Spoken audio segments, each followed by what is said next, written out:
Hi there, my name is Greg from Canopi and I've been developing learning solutions now, distributed learning solutions for 35 years. And I wanted to share today with you something that I think is the most beautiful thing I've seen in e-learning in those 35 years. It's called the total learning architecture. It is a work of art and we're going to pursue that metaphor today. Stay tuned and I'll share with you why I think this is just an incredible series of documents.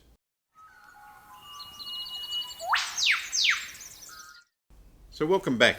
Today I said we're talking about the total learning architecture and I've described it as a work of art, and it's actually 4 documents embedded in a master document called the total learning architecture. It's been developed by the Distributed Learning Network, and that's a group of industry practitioners, and I dare say thousands of people have contributed to this, and I would say hundreds of people have made it their life passion. And I'd like to say thank you, and I'd like to say congratulations to all those people who have touched these documents. We're really talking about 4 pieces of art, and we'll go through each of those, and they sit inside a gallery. So I'd say the total learning architecture, that document there, is like the Louvre. It's an art gallery where we're going to hang 4 paintings today. And these standards will help you as an organisation get that seat at the boardroom table. If you want to design and develop and use mature learning solutions that have demonstrable benefit for the organisation, then you need to be thinking like this. These documents will guide the next 20 years of e-learning, and it's probably fair to say it goes beyond e-learning and distributed electronic learning. This impacts your face-to-face learning and the management of all face-to-face learning, on-the-job learning, experiential learning. And you'll see why when we get to the first document. If you're in an organisation, if you're in a small organisation, you'll probably just get the benefits of it without having to think too hard about it. If your organisation is over about 1,000 people and you have a dedicated HR and training department, up to about 5,000, you'll probably want to sort of design with a bit of intent to these documents.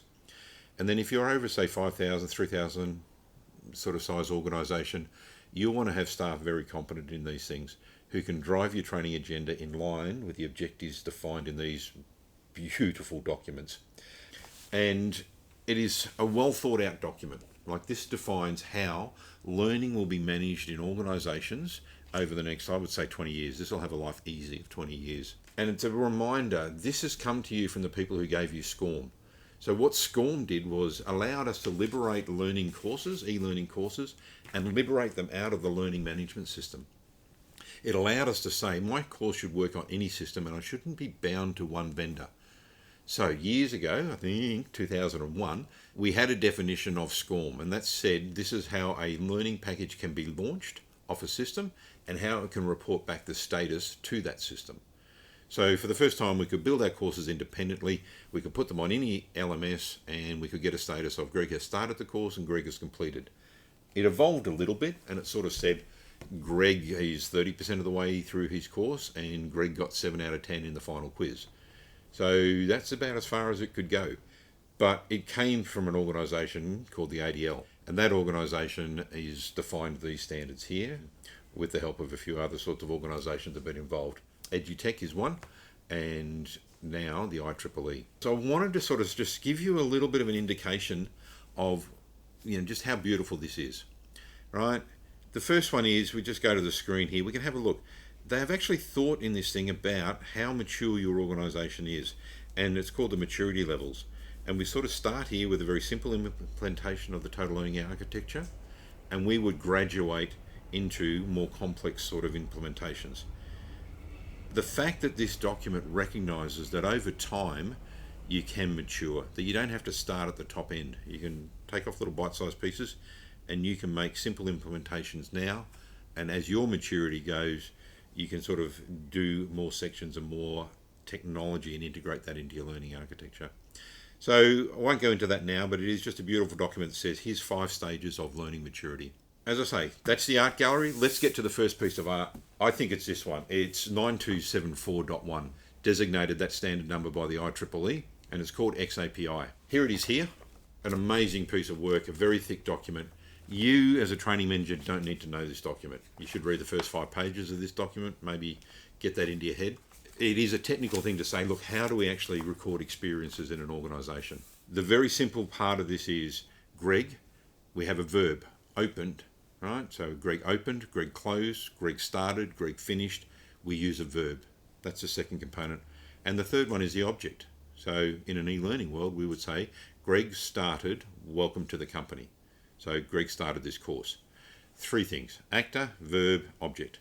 And we can build on that. This document defines that standard. And you may have heard the word CMI5. CMI5 is a profile. Won't go into it now, still getting my head around it a lot, but it also defines the CMI5 profile of xAPI. A profile is a way of just setting some rules. So it sort of says, look, you can't start this module before you do that module, right? Or in our industry, we're going to say this is the term for that. So it can change the language and the vocabulary.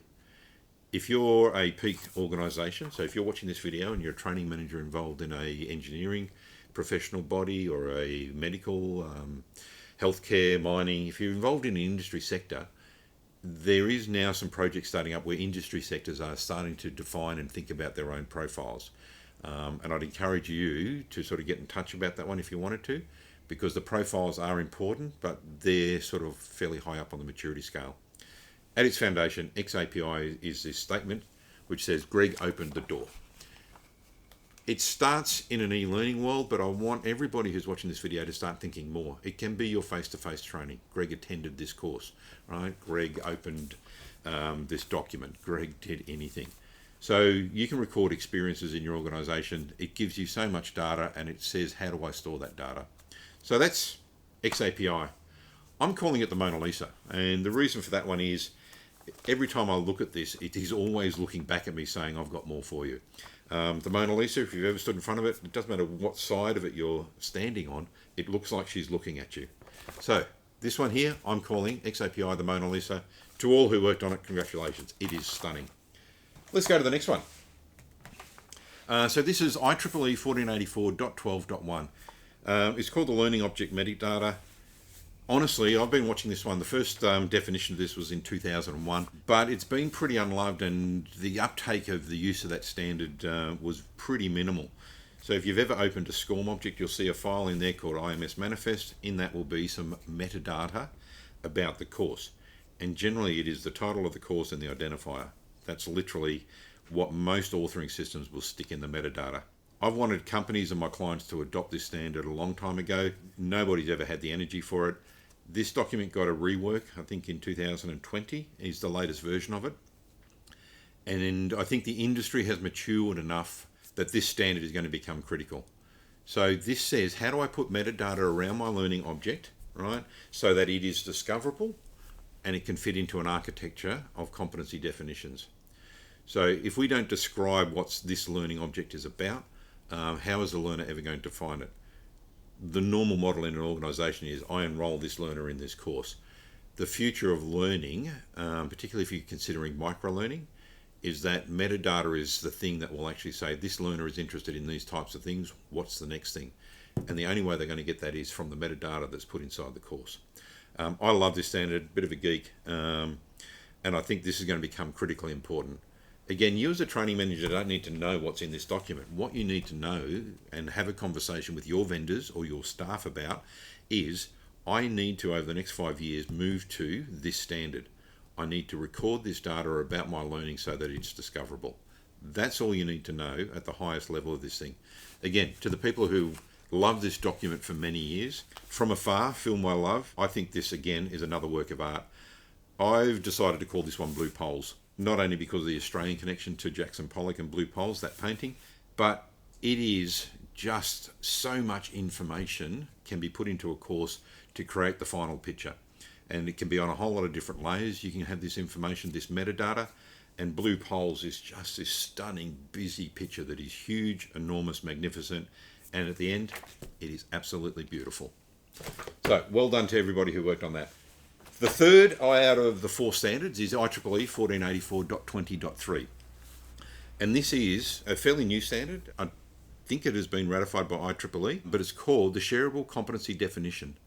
And it is how we define a competency in an organisation. So if you're in mining, you might sort of say, look, you know, we have oil drill workers. They have these sort of skill sets of moving equipment, safety, pressure monitoring, that sort of stuff, task monitoring. And obviously we have the actual operation of the drills.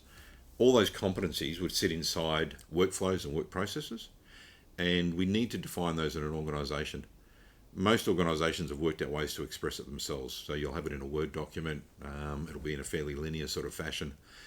This says if you want to align that to learning objects, whether face-to-face courses or micro-learning courses or e-learning courses, if you want to align learning to a competency, you have these two standards. So you have learning object metadata and you have the shareable competency definitions. Again, beautiful work of art, very well thought out. The really critical thing you need to know about this is it's extensible. So again, over the next couple of years, I think you'll be talking to your vendors saying, I want your products to support this architecture for me. So you will say, I define my competencies this way, and your system needs to be able to read those competencies, and it needs to be able to serve up learning and serve up reports against those competencies. Because I need to know whether this person is going to be competent in that job 6 months from now. So the competency definitions have time frames on them, and you can add that in. The beauty of this one is that you can extend this yourself. So you can add your own fields to the SCD, right? And you can say, look, in my organisation, I have these enterprise-specific sort of attributes to a competency definition, and the artists who work on this one made that part of the standard, is that an organisation can add their own sort of scalars, their own sorts of competencies to those. Again, work of art. I think this one is Starry Night from Van Gogh. Like, it's just this beautiful piece of work. It's fairly new there, but it sort of looks down upon the organisation, and to me Starry Night is just this wonderful thing of the heavens looking down on a beautiful, peaceful scene. So I'm giving this one Starry Night from Van Gogh. That is a beautiful work of art again, and congratulations to everybody who worked on that. The last one is IEEE 2997, and it's called the Enterprise Learning Record, ELR. It hasn't been ratified yet. It's still in a working group, and so I kind of like got a blank piece of paper coming for this. But it says, in our enterprise, we want to define a learning record like this. It says, Greg did this course. That might affect your payroll system. Someone who does a course, they're a first aid officer or they're a fire warden, their pay would increase. So we should be able to transport that really easily across the organisation. Oddly, you've probably all found that's not the case, because this system doesn't talk to that system. So you might have your payroll system, you might have your training system, you might have your risk management system. Right? Your risk management system should be saying we need 40 first aid call officers and 7 fire wardens in that building, because that is the statutory requirement in that state. The enterprise learning records can assemble those sorts of things and say, is my profile correct? Right? Have I got my organisation lined up, and is there any risks in my organisation? To do that, we need to transport these learning records through the organisation, from our payroll to our rostering, to our rostering system's another good example, and that needs to be in a universal industry standard format. Again, you can't pick that up and implement it today, but you as a training manager need to be thinking, what do the next couple of years look like, and what conversations do I need to be having with my staff, and what conversations do I need to be having with my vendors? If you don't go to your vendor and say, I want you to support this standard in 2027, right, because my strategy says we're going to be digitally transporting learning records through the organisation on this date, your vendors won't go and develop this technology. They won't improve their products. They won't give due regard to these standards. Right? And the uptake has been a bit slow on some of these, but vendors are now picking them up. So we can see learning management systems and authoring systems are now supporting particularly xAPI. Some of them are even sort of supporting CMI5 in beautiful ways. But if you don't have that conversation, your vendors won't sort of get on board with you. So I'd encourage you to continue watching these sort of videos, follow through, and start having conversations and saying, look, the future of learning is like this, and I want to be part of it. This learning standard here, I've decided to call, or to me, it's the water lilies from Monet. And again, probably the reason beautiful series of paintings. But the metaphor to me is around, Monet built his own ponds and had these water lilies on the pond, and it wasn't one painting. There is a famous one called Water Lilies, but there's a series of paintings called Water Lilies. I think this comes late in life. It's a new standard, and it is coming late to the game in terms of these other ones, but they needed to be in place before we could have the ELR. So Monet Water Lilies, late in life but beautiful, and there's a whole series of them. So I think you'll develop your ELR standards over time. You'll implement these things a piece at a time across different disciplines in your organisation. So that's the Monet one. So getting back to why we would actually do all this, why would you invest in getting your head around this? Why would you go to your vendors and start doing it? I mentioned at the opening of this video, it's about getting training a seat at the boardroom table. If you want your training to be able to demonstrate a value to the organisation, this is how you're going to have to do it, right? It will give you all the data and it will be able to assemble that data in a way that you can say our organisation operates more efficiently because of this training intervention here. It'll also give you record keeping. It'll actually say, Greg did this training course, our performance dropped or improved, dropped as in accidents, improved as in speed. Whatever your measure of success is, you'll be able to relate that change in performance to a training intervention. The other thing I like about it is I think, particularly with xAPI and the learning object metadata, we're going to be able to see what is the net training liability of the organisation. What do I need to have in my organisation to actually operate effectively and efficiently, and is that at risk of people drop off their retirement age? Or one of the big things is people become less competent over time. So I always like using first aid as an example, right? There's 15 different competencies that around bites and stings and fractures and soft tissue and injuries and bleeding. We don't get to practice those. So you might have a 3-year sort of competency life on first aid. Soft tissue injuries, you might get to practice those, fairly regularly. So that competency stays current. But your other competencies can drop off over time, and eventually you get to the point where you would actually not deem that person competent. They're current but not competent. I think a well-designed solution like xAPI can actually say, how do I keep people current, and what is the nature of that curve? When do people drop off and down into an unacceptable level of competency whilst my systems still think they're current? And there is such huge risk to organisations to make that assumption that your staff are current and competent throughout those whole 3 years. That's not the reality of life. That's not the reality of training. And if you want a really beautiful architecture that says, I can do that, I can see that, I can act on it, and I can react to it, and I can prove the benefit and the value of doing that to the people who fund the training department in the organisation, this is it. This architecture is gold. As I say, it's a piece of art, and I just wanted to use that art metaphor. So there you go. You know the drill. If you like the video, hit the like button. If you want to follow, hit the follow button. If you want to share it with somebody and you think somebody else in your organisation needs to start getting their head around that, then share this video with them. I'd encourage you to listen in. If you've got any questions, put them in the comments below. But thank you for listening, and I hope you enjoyed hearing about the total learning architecture.